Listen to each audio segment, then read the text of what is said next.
안녕하십니까. 미당당 영성언론 여러분, 오늘은 18번째 시간이네요. 깨어진 꿈 위에 축복이 있습니다 라는 말씀을 가지고 같이 은혜를 나누고자 합니다. 먼저 본문 말씀 읽어볼게요. 이에 그 두 사람이 베들레헴까지 갔더라. 베들레헴에 이를 때 온 성읍이 그들로 말미암아 떠들며 이르기를 이가 나오미냐 하는지라. 나오미가 그들에게 이르되 나를 나오미라 부르지 말고 나를 마라라 부르라. 이는 전능자가 나를 심히 괴롭게 하셨습니다. 내가 풍족하게 나갔더니 여호와께서 내게 비어 돌아오게 하셨느니라. 여호와께서 나를 징벌하셨고 전능자가 나를 괴롭게 하셨거늘 너희가 어찌 나를 나오미라 부르느냐 하니라. 나오미가 모압 지방에서 그의 며느리 모압 여인 룻과 함께 돌아왔는데 그들이 보리 수소 시작할 때에 베들레헴에 이르렀더라. 아멘. 룻기 1장 19절에서 22절 말씀입니다. 룻기는 이제 구약 성경에 속하는 소언서 중 하나죠. 그러니까 왜 룻기가 나왔냐면 다윗의 조상이 바로 룻입니다. 룻의 이야기를 중심으로 전개되는 거죠. 룻이 갑자기 등장하는 이유가 모압 여인이라고 되어 있으니까 이방 여인인데요. 이게 다윗의 조상이 되고 결국 다윗의 조상이 됐던 것은 뭐예요? 결국 예수님의 조상이 됐다는 그런 의미가 되는 거죠. 그래서 그 스토리를 룻기가 설명해 주고 있습니다. 근데요, 이 모압 여인 룻이 보아스와 결혼하면서 갑자기 이제 신분이 바뀌고 이스라엘 공동체에 편입되고요. 결국에 뭐예요? 하나님의 예수님의 그런 족보에 편입되는 놀라운 그런 이야기가 펼쳐지는 것이죠. 굉장히 이제 극적인 이야기가 전개되고 있는 것이죠. 신학적으로 룻기는 여러 중요한 의미를 내포합니다. 우선 이방인 이 룻이 하나님의 백성으로 받아들여져 다윗의 선조가 되는 것은 뭐예요? 하나님의 구원이 곧 유대인에게만 머무르지 않고 이방인에도 머무른다는 것을 삼축적으로 보여주고요. 결국 이것은 어떻게 돼요? 예수님이 오셔가지고 결국 성취되는 하나의 예표라고 볼 수가 있는 것이죠. 또한 룻과 나오미, 보아스 간의 헌신적인 사랑과 신실함, 뭐예요? 그것은 하나님의 충성스러운 사랑과 은혜를 상징하는 거죠. 어떻게 보면요. 그렇죠? 하나님의 섭리가요, 인간의 삶 속에 구체적으로 실현되는 걸 볼 수 있습니다. 그러니까 극단적으로 아주 이제 절망 속에 빠져 있어서 더 이상 구원의 길이 없다고 생각하는 그 시점에 갑자기 하나님의 도우심이 나타나서 이 사람들이 극적인 반전을 이루는, 그러니까 어떻게 해요? 하나님이 멀리 그냥 관념 속에서만 존재하는 것이 아니라 실제로 삶 속에서 나타난다는 것을 보여주고 있다고 할 수 있습니다. 우리가 인생을 살면서 맨날 좋은 시절만 있으면 얼마나 좋겠어요. 하지만 절대 인생은 그렇지 않습니다. 좋은 날이 있으면요 반드시 어둡고 칙칙한 날이 오게 돼 있죠. 하나님 그럴 때요, 어둡고 칙칙한 날이 오면 어떻게 해요? 고통스럽고 무엇인가를 잃어버린 상실의 순간을 우리가 결코 피할 수가 없다는 것입니다, 여러분. 그러면 그때 우리가 어떻게 해야 되는지, 이렇게 물어볼 수가 있죠. 야, 진짜 이제 하나님은 내 곁에 안 계시나 봐, 나를 떠났나 봐, 이렇게 얘기할 수 있는데, 그러는 순간에도 결코 하나님은 여러분을 떠나지 않고 곁에 있다는 것을 보여주는 것이 바로 룻기라고 할 수가 있습니다. 룻기 1장의 나오미 이야기 보면은요, 어떻게 보면 인생의 깊은 고난과 절망 속에서 지금 있잖아요, 나오미. 그렇죠. 그래서 나오미는 젊은 시절 남편과 두 아들이 큰 상실을 겪었죠. 옛날에 좀 잘 살았나 봐요. 부유했지만 지금은 좀 가난했다는 걸 봐서 옛날에 잘 살았나 봅니다. 남편하고 두 아들이 있을 때는 좀 풍족하게 살았나 봐요. 그런데 지금은 어떻게 해요? 쓸모없고 아주 비통한 그런 지경에 놓여 있죠.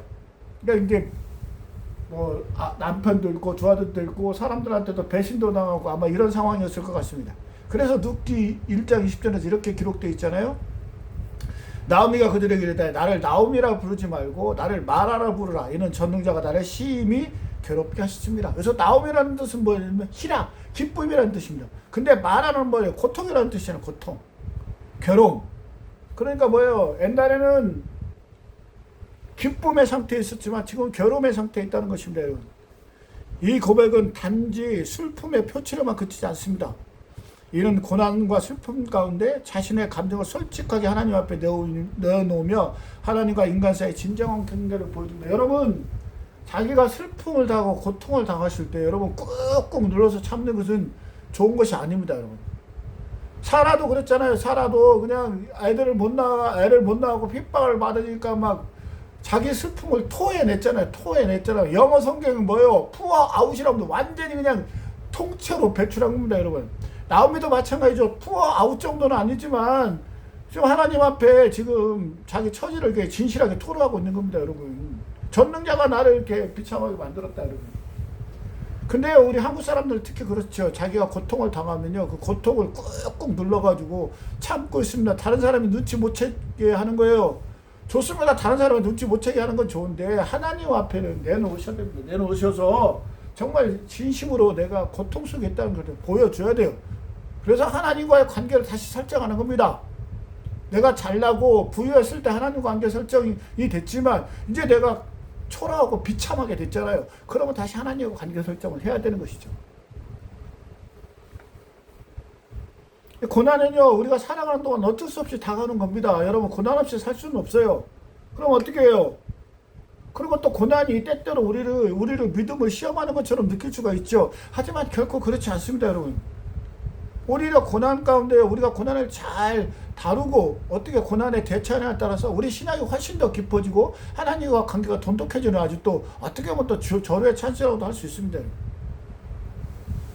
그러니까 고난 가운데요, 하나님한테 토로하는 그런 걸 배워야 돼요. 하나님이 그냥 하나님한테 좋은 모습만 보여줄 필요는 없잖아요. 하나님한테는 자기의 나쁜 모습도, 연약한 모습도 보여줘야 돼요. 우리 연약한 모습 하나님한테 보여줘야 되죠. 그래서 그 연약한 가운데 하나님의 도우심을 느낀다면 얼마나 더 하나님과 관계가 진솔해지겠어요, 그럼.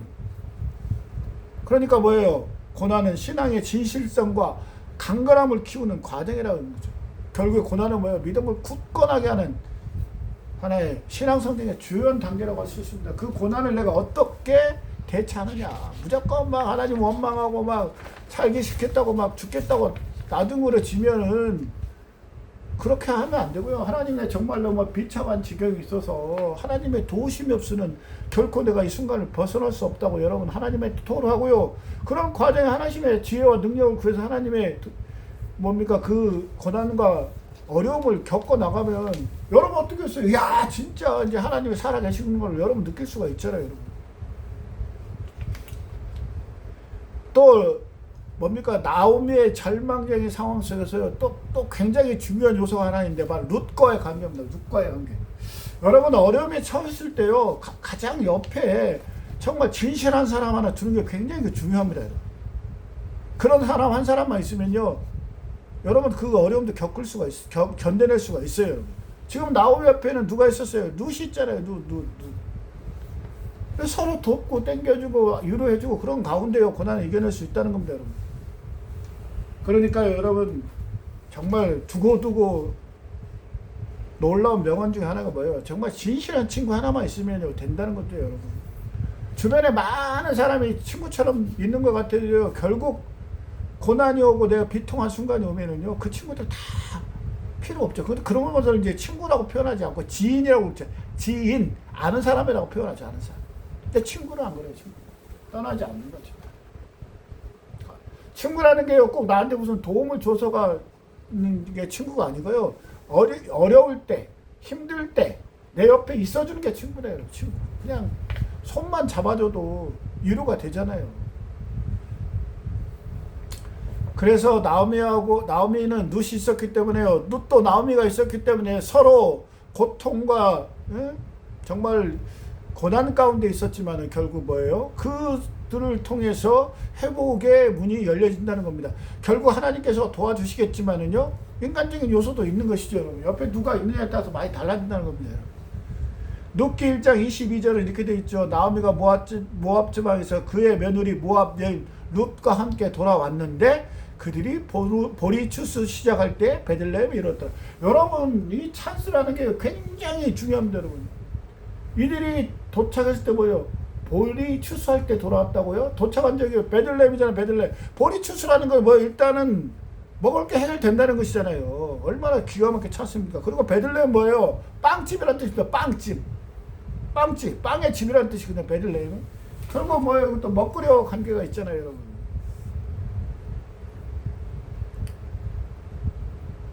볼이 추수할 때니까요. 일단 무엇인가 회복되고 뭔가 열매를 맺는 그 순간이고요. 베들레헴 빵집이니까 어쨌든 뭔가 고통의 순간이 벗어난다는 그런 의미가 있잖아요, 여러분.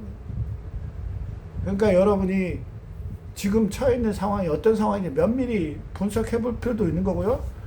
똑같은 상황이 주어졌더라도 어떻게 해석하냐에 따라 달라질 수가 있겠죠. 하지만 분명한 건 뭐예요? 여러분이 그 상황을 갖다가 맞아, 지금 하나님이 내 곁에 계시니까 어떻게든지 하나님께서 나를 도와주실 것이라는 걸 믿고 그 상황을 긍정적으로 바라보는 게 중요합니다, 여러분. 부정적으로 바라보면 안 돼, 부정적. 볼이 추수할 때 왔다. 야, 그러면 내가 여기서 이제 무엇인가를 좀 저속하게 표현하면 빌어먹을 수가 있겠라고 생각을 해야지. 야, 남들은 볼이 추수하고 있냐, 나는 아무것도 없어. 이렇게 부정적으로 생각하면 안 된다는 것입니다.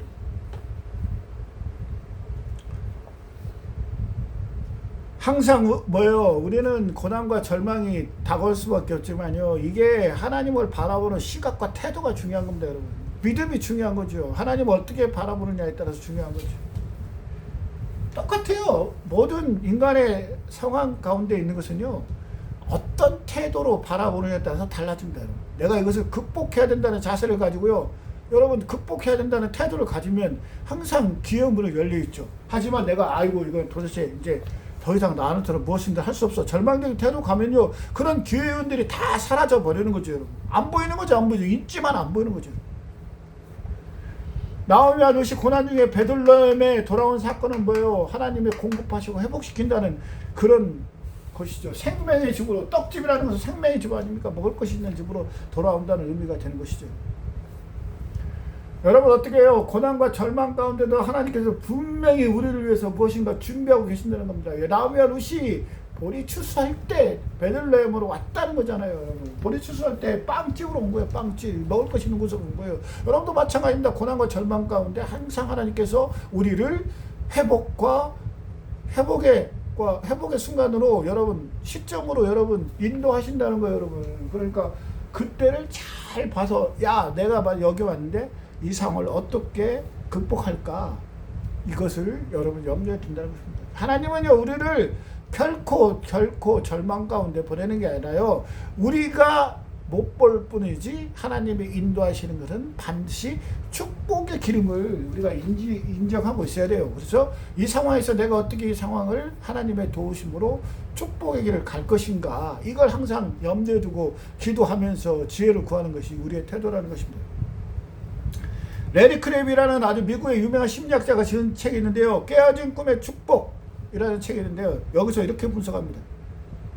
붓다의 길을 가는 사람, 부처의 길을 가는 사람이죠. 부처. 그러니까 불교를 믿는 사람들은 뭐예요? 꿈이 깨어졌을 때 깨어진 꿈으로 인해서 고통을 끝내려는 거죠. 꿈이 깨어졌으니까 더 이상 고통 받지 말아야지라고 한다고 합니다. 그리고 뭐예요? 욕망을, 내가 무엇인가를 갖고 싶은 욕망을 없애라고 자꾸 얘기하죠. 고진멸도라고 하잖아요. 그렇죠. 그래서 만약에 부처를 믿는 사람이 나오미와 함께 있으면 어떻게 해요? 야, 이제 더 이상 꿈꾸지도 말고 번뇌하지도 마라. 이제 다 끝났어. 이제 네 마음에 고통만 당하지 마라. 그냥 꿈꾸는 것도 다 이제 다 거칠에 불과한 것이야. 이렇게 얘기했을 거예요. 그러니까 집착을 버리고 이제 받아들여라 라고 얘기했을 겁니다.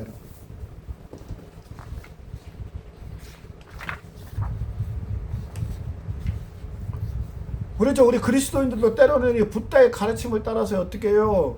취업을 하고 싶다거나 사람들의 호감을 얻고 싶다거나 자녀들이 주님과 동행했으면 좋겠다는 식의 모든 문제를요, 신경을 쓰는 거 옳지 않다는 식으로 이렇게 내버려두는 그런 것들을, 태도를 가지고 있죠, 여러분. 그렇지 않습니다, 여러분. 만약에 꿈이 깨어졌다면요, 깨어진 꿈 속에 반드시 하나님께서 무엇인가를 회복시킨다는 그런 희망을 가지고 내가 그걸 바라봐야 된다고, 여러분, 우리 하나님 믿는 신앙인은 그렇게 바라봐야 됩니다. 포기하고 절망하고 잊어버리고 이제 단념하라, 체념하라, 여러분 그렇게 얘기할 게 아니라, 지금 꿈이 깨어졌잖아요. 꿈이 깨어졌으면 내가 끝난 게 아니잖아요. 꿈이 깨어진 거잖아요. 그러면 깨어진 꿈에서 하나님이 이것을, 깨어진 꿈을 만들었을 때는 분명히 더 좋은 것을 주시기 위한 거라고 생각하고, 거기서 깨어진 꿈에서 희망을 발견하는 것이 우리 그리스도의 태도라는 것이죠, 여러분. 어떨 때는 막 울부짖고 막 까무러치기도 해야 되죠. 막 고통스러우면 그렇게 해야 되는 거 아닙니까? 여러분 꾹꾹 눌러 참을 필요 없어요, 여러분. 남자들이 그런 속성이 강하죠, 여러분. 가족들한테 약한 모습 보이지 않을까 봐서 막 꾹꾹 눌러 참고 있다. 그러다가 갑자기 그냥 자살하고 막 그렇습니다. 도저히 이제 자기가 어떻게 할 수 없는 거예요. 근데요, 그럴 때도 만약에 뭡니까 가족한테 좀 말하기가 좀 그렇게 좀 창피스러우면요, 하나님 앞에라도 가서 통곡하고 막 부르짖으세요, 하나님. 그렇다고 하나님을 비난하라는 얘기는 아니고, 하나님 내 처지가 좀 이렇게 됐습니다, 하나님. 여기서 하나님 저를 끝내실 겁니까? 아닙니다, 하나님. 저는 하나님을 믿습니다. 다시 기회를 줄 줄 믿습니다. 내가 그 기회를 발견하게 해주십시오. 여러분 나우성치고 달려들고 여러분 매달려야 됩니다, 여러분. 근데 뭐가 있어요? 하나님을 신뢰하는 게 있죠. 하나님은 분명히 나를 이 고난 가운데, 이 절망 가운데서 건져내실 거라는 믿음을 가지고 해야죠. 아무런 믿음도 없이 하면 안 되는 거죠, 그럼.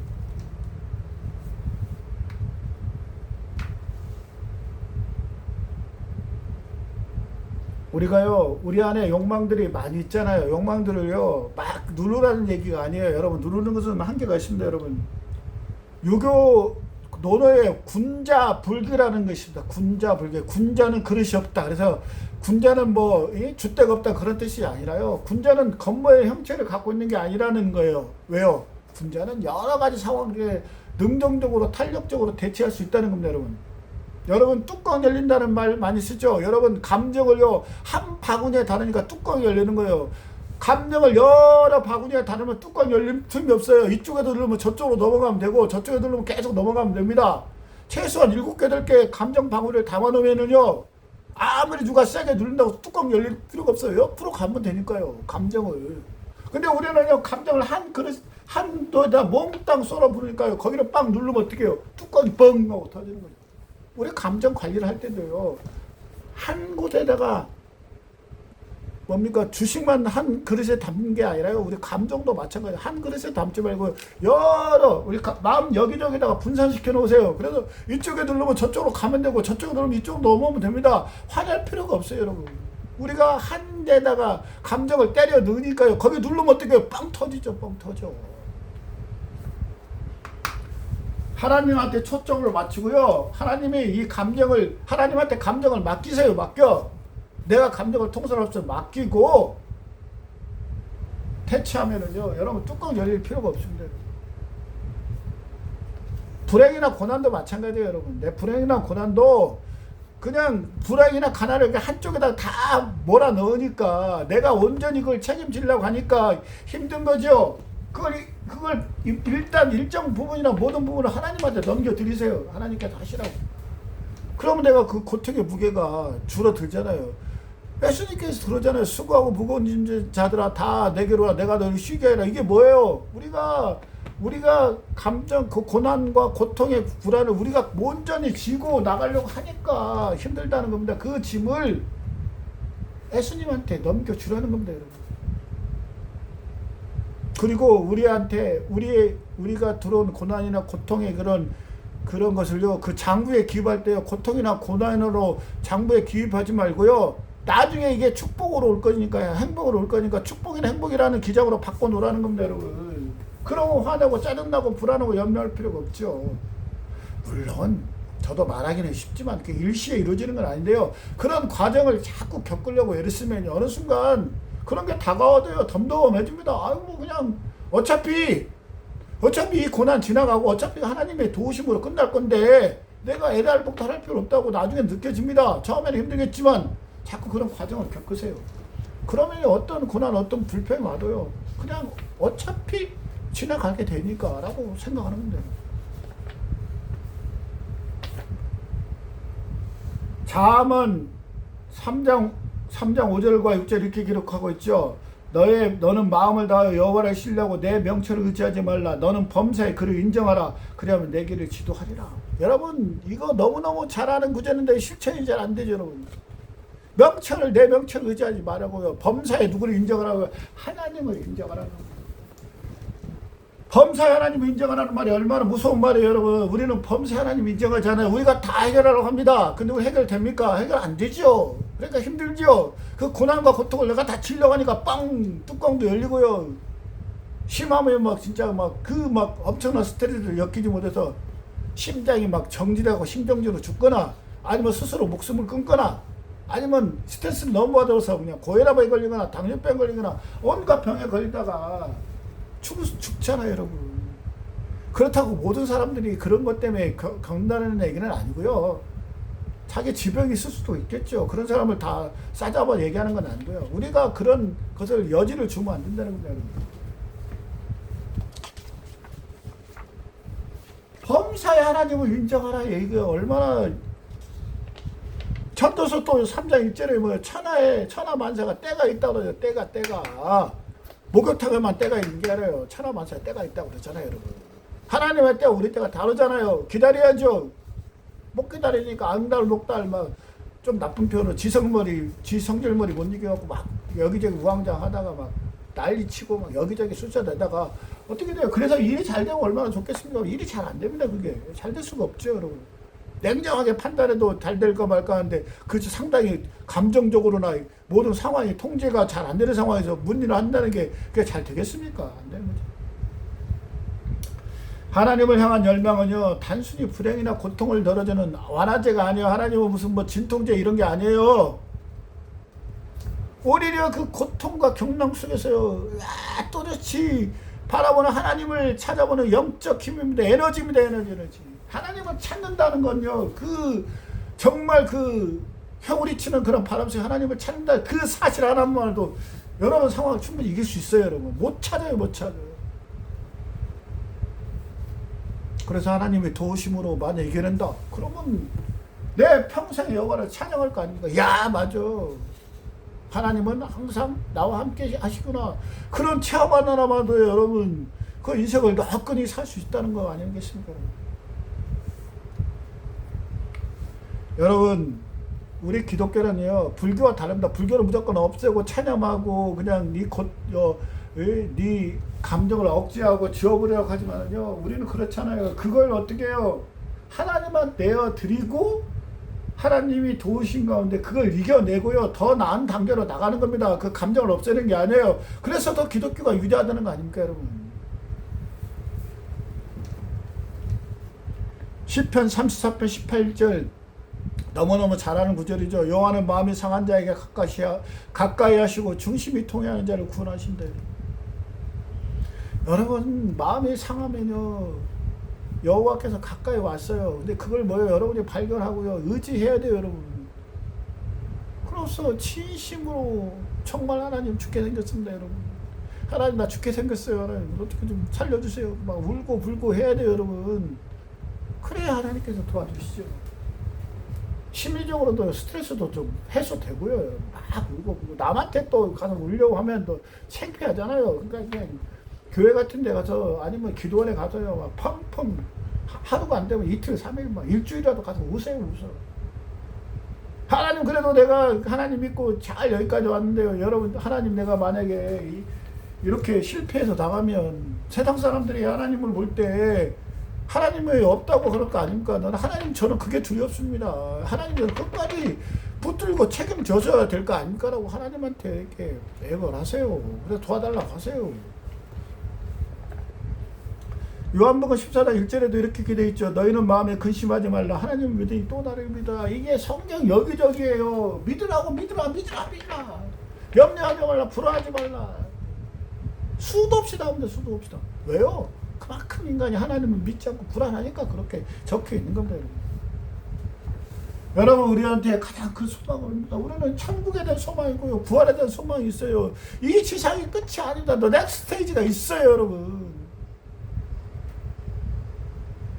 여러분 천국 부활 소망 있으면 죽음이 두렵지 않잖아요, 여러분. 죽음이 왜 두렵습니까? 죽음이 두렵지 않으면 인간한테 가장 큰 두려움이 죽음 아닙니까? 죽음을 이겨낼 수 있으면 다른 것들은 왜 못 이겨낼 수 없죠. 다 이겨내죠, 여러분. 그리고 우리한테는 하나님 믿잖아요. 하나님 믿고 붙들고 하세요. 어차피 이 고통 다 이 불안도 하나님이 맡기면 하나님께 해결해 줄 거라는 믿음 가지고 하시면 여러분 얼마나 마음이 가벼워요, 여러분. 여러분 깨어졌다는 건 뭐예요? 깨어졌다는 것은요, 내가 내 꿈을 꿨는데 깨어졌다, 꿈이 깨어졌다, 이건 뭐예요? 어떻게 보면은요, 나쁘게 표현하면요, 내가 지금까지 꿈꿔온 것들이 하나님과 뜻과 다를 수도 있다는 생각도 한번 해보셔야 돼요, 여러분. 아, 하나님께서 이제 내가 더 이상 이런 꿈으로, 이런 모습으로 사는 걸 원하지 않으니까 깨어가지고 나를 다른 모습으로 바꾸기를 원하는구나, 이렇게 해석해도 된다는 겁니다. 그래서요, 결국 하나님의 도우심이 없으면 결코 이룰 수 없는 정말 멋지고 거룩한 나로 거듭나기 위해서요, 지금 나를 고통 속에 몰아넣고 절망 속에 몰아넣으세요. 내가 가지고 있는 꿈을 박살낼 수도 있다는 겁니다, 여러분. 그러니까 순수히 받아들이세요. 알바등 치지 마시고요, 여러분. 아, 하나님께서 나를 이제 더 이상 다 이런 모습으로 살기를 원하지 않고 깨가지고 다른 그릇으로 만들겠고, 여러분 그릇 만들다가 잘못되면 어떡해요? 박살내가지고 다시 만들어야 되잖아요.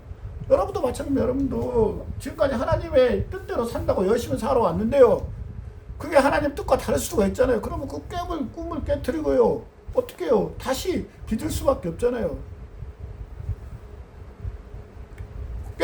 하나님이 깨트려 놓고 나몰라라 하지는 않을 거잖아요, 여러분. 하나님의 도우심을 구해서요, 가세요, 그 길을 따라서.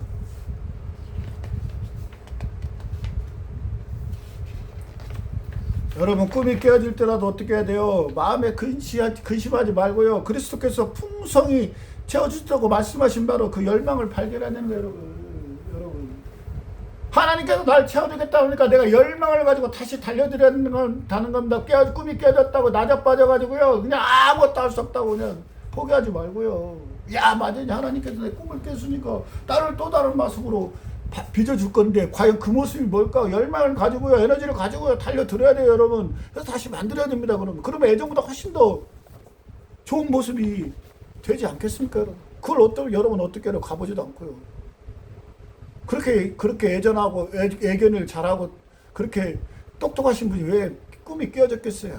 여러분 약한 존재예요, 여러분. 그런데요, 그것까지 전이되는 트랜스퍼 하기까지는요, 시간이 필요하고요, 고통이 필요해요. 시간과 고통이 여러분 결코 헛된 것이 아닙니다, 여러분. 다 자양분인데요, 자양분. 그러니까 기꺼운 마음으로, 즐거운 마음으로 고통을 어떻게 보면 즐기라고 표현하고 싶어요. 고통을 즐기세요, 고통을. 아까 얘기했잖아요. 그냥 고통을 한 바구니에 다 담아놓으니까요, 누가 팍 누르면은 막 열이 확 받아가지고 그냥 얼굴이 금방 흑빛으로 바꾸고 막 네가 어쩐다고 막 대들잖아요, 여러분. 그렇지 마세요. 감정을 여러 군데, 7, 8군데, 최소한 2, 3군데로 나눠가지고 여기서 놀러면 저쪽으로 넘어가면 돼요, 여러분. 가장 좋은 방법이 내 감정 투자도 하나님한테 맡기라고요, 하나님한테. 하나님 감정 다 드릴 테니까 하나님께서 책임지라고요. 내 감정이 아니잖아요. 그럼 내가 화낼 필요도 없죠. 내가 감정이 아닌데. 야, 하나님이 뭐 어떻게 하시겠지. 여러분, 그렇다고 해서 열망을 막 발견하려고 아둥벅다 하지 마십시오, 여러분. 열망 자체도요, 하나님께서 다 알아서 발견해 줍니다. 여러분, 그 여러 가지 막 불편하고 고통스러운 상황에 압력이 쭉쭉 오잖아요. 압력이 계속 나 누를 거 아닙니까? 그러면 이 압력을 내가 견디기 위해서 뭔가 해결책을 찾는 과정에 자연스럽게 열망이 나옵니다. 그러니까 그것조차도 어떻게 해요? 기다리세요. 막 그냥, 야, 맞아. 이렇게 하니까 저거 해야지, 저거. 저도 마찬가지죠. 저도 만약에 어떤 무엇이 잘못되면 어떻게 해요? 내가 어떻게 해결하려고 뭐 안달, 목달, 이 방법, 저 방법, 이 사람, 저 사람 만나지만, 여러분, 저도 이 나이 되니까 그 느껴지겠더라고요. 여러분, 나를 위해서 기다리는 사람 아무도 없어요, 여러분. 여러분을 위해서 기다리고, 여러분을 위해서 시간과 돈이 나를 기다릴 거라, 기대하지 마세요. 없어요, 그런 거. 온전히 하나님을 믿고 하나님을 신뢰하고요, 정말로 이제 바닥에서 다시 긴다는 생각을 가지고요, 처음부터 냉정한 시각을 다시 해야 되는 겁니다. 그렇다고 해서 그 열망이나 희망, 나아지고 싶은 영물, 환경을 개선하는 협복을 죽이라는 얘기는 아닙니다. 없애라는 얘기 아니죠. 그건 불교적에서 얘기하는 얘기고요. 하나님의 도우심으로 회복하고 다시 일어선다는 그런 생각을 가지고요, 달려들어야 된다는 겁니다, 여러분. 없애라는 얘기 아닙니다, 여러분.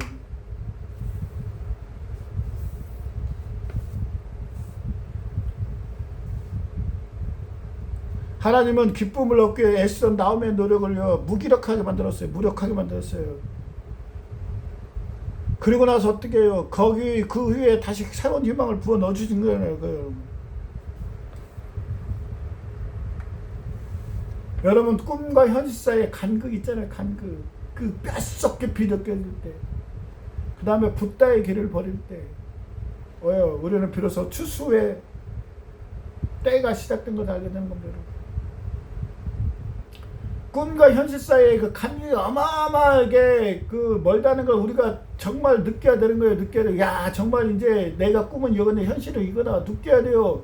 그런데 그 그걸 가서 그 안에 이제 내가 채우고 싶은 욕망이 있잖아요. 열망이 있잖아요. 그 열망을 붓다처럼 포기하고 버리라는 얘기는 아니에요. 그 간극 있잖아요. 그 간극을 하나님의 도우심으로 메꾸겠다는 그런 열망이나 태도를 가진다면, 여러분. 그 태도를 가졌을 때 어떻게 해요? 폴이 추수할 때가 오는 거고요. 빵집 베들레헴으로 가는 겁니다, 여러분. 비로소 여러분 회복의 문으로 들어서는 거예요, 여러분.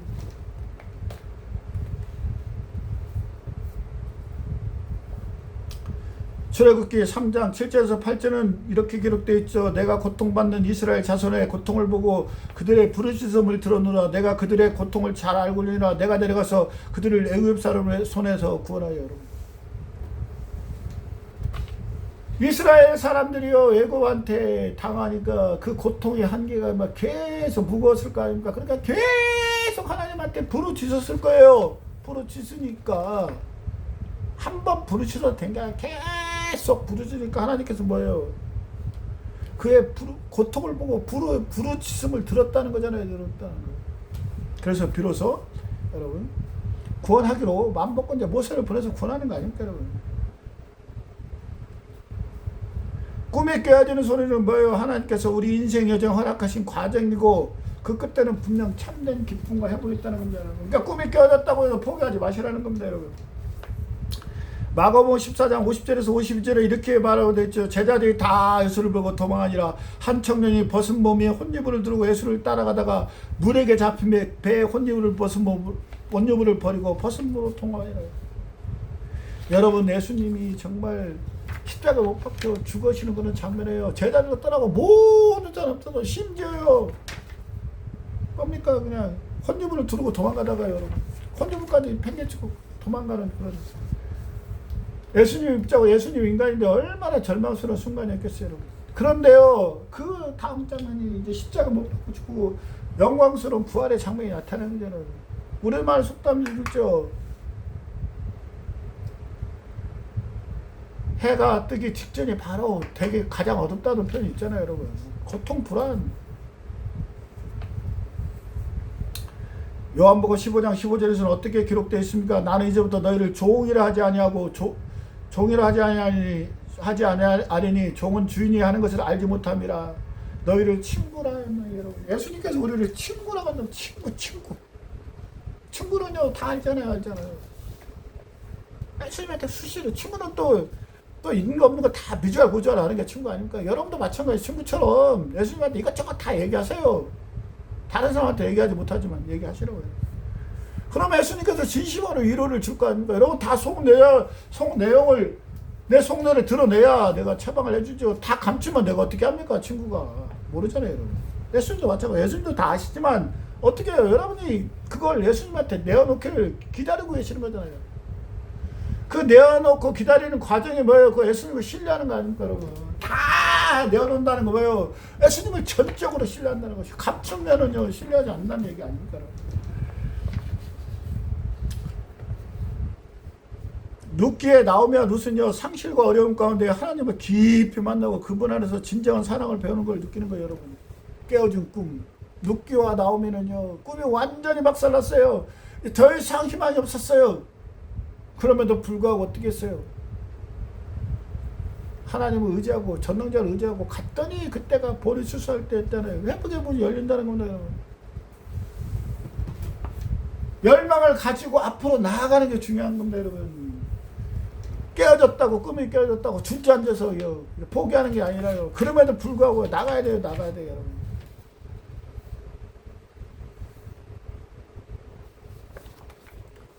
여러분, 예수님은요, 우리의 인생의 가장 작은 어둠 가운데도 함께 하세요, 여러분.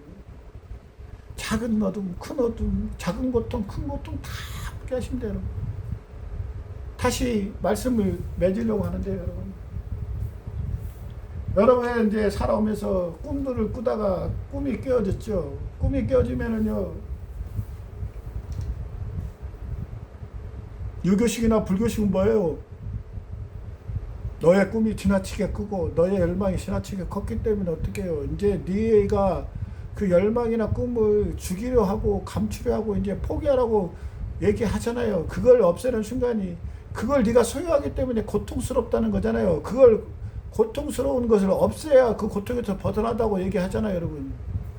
하지만 우리 그리스도는 늘 그렇게 접근하는 게 아닙니다, 여러분. 깨어진 꿈 위에, 그 받은 상처 위에, 받은 절망과 고통 위에 하나님이 어떻게 해요? 하나님의 도우심을 구하는 열망을 가지고요, 여러분. 나아가야 돼요, 나아가야 돼요. 나아가는 과정 중에요, 여러분, 그냥 무작정 하나님의 도우심이나 열망을 구하는 것이 아니라요, 인간의 행동도 포함이 되어야 돼요, 여러분. 인간도 무엇인가 행동을 해야 됩니다, 여러분. 가장 간단한 공식이에요, 여러분. 인간의 최선의 노력과 하나님의 그 도우심이 맞닿을 때 거기서 비로소 기적이 되는 거예요, 기적. 인간의 한계가 끝나는 곳에서 하나님의 노력이 시작되는 겁니다, 여러분. 그러니까 인간도 열심히 노력해야 돼요. 누굴 보고요? 하나님을 바라보고 하나님의 선하심, 하나님의 신뢰하심, 나한테 모든 것을 주신 하나님을 믿고 나아가야 된답니다, 여러분. 그런 나아가는 과정, 그 태도, 그 열망, 그 믿음, 그런 것들이 우리를 풍성하게 하는 겁니다, 여러분. 아니, 극단적인 경우로 만약에 여러분 지상의 세계에서 내가 만약에 그 꿈을 이루지 못한다, 그러면 우리는 넥스트 스테이지가 있잖아요. 천국과 부활의 소망이 있어요, 여러분. 그러므로 우리 어떻게 해야 돼요? 죽는 순간까지, 정말 내 눈꺼풀이 닥치는 그 순간까지 항상 더 나은 세계를 바라고요, 더 나은 꿈을 꾸고요. 그러니까 내 주변 사람들에게 더 좋은 모습, 더 베풀기를 원하면서 살아야 된다는 건, 여러분. 근데 마지막에 꿀팁 하나만 알려주면, 여러분, 에너지를 너무 무자비하게 낭비하지는 마세요, 여러분. 내가 가지고 있는 에너지도 잘 관리를 해야 돼요, 여러분. 예수님께서도요, 에너지 관리 잘 하셨잖아요, 여러분. 예수님도 하나님의 아들이기 때문에 무한한 능력을 갖고 있음에도 불구하고요, 하나님은 꼭 필요한 영역에서만 활동을 하셨어요. 여러분도 마찬가지예요, 여러분도. 여러분이 하나님의 사랑을 실천한다고요, 이것저것 다 도와주다가요, 여러분의 주변이 온통 쓰레기와 잡동사니로 널려 있다면은요, 여러분, 그것도 여러분이 무엇인가 사역과 봉사하는데 방해가 돼요. 주변 정리도 하셔야 됩니다, 여러분. 하나님한테 맡길 건 맡기고요, 내가 할 수 있는 건 내가 하는 그런 지혜로운 자세가 필요하다는 건 있습니다, 여러분. 오늘도 여러분, 날씨도 덥고요, 힘들죠? 여러분, 꿈이 얼마나 깨어지고 얼마나 나갔는지 잘 모르겠지만은요, 꿈이 깨어졌다면은요, 하나님께서 다시 새로운 꿈을 주실 거라는 그런 믿음 가지고요, 열망 가지고 다시 시작하고요, 만약에 꿈이 잘 진행된다면요, 더 좋은 꿈을 위해서, 더 나은 세계를 위해서 계속 기도하시고요, 바라고 원하고 나아가십시오, 여러분. 그게 바로 인생을 사는 행복이고요, 그게 바로 세상을 향해서 미치도록 당당하게 사는 비결입니다. 오늘도 그런 믿음 가지고 사시기를 기도하겠습니다. 샬롬.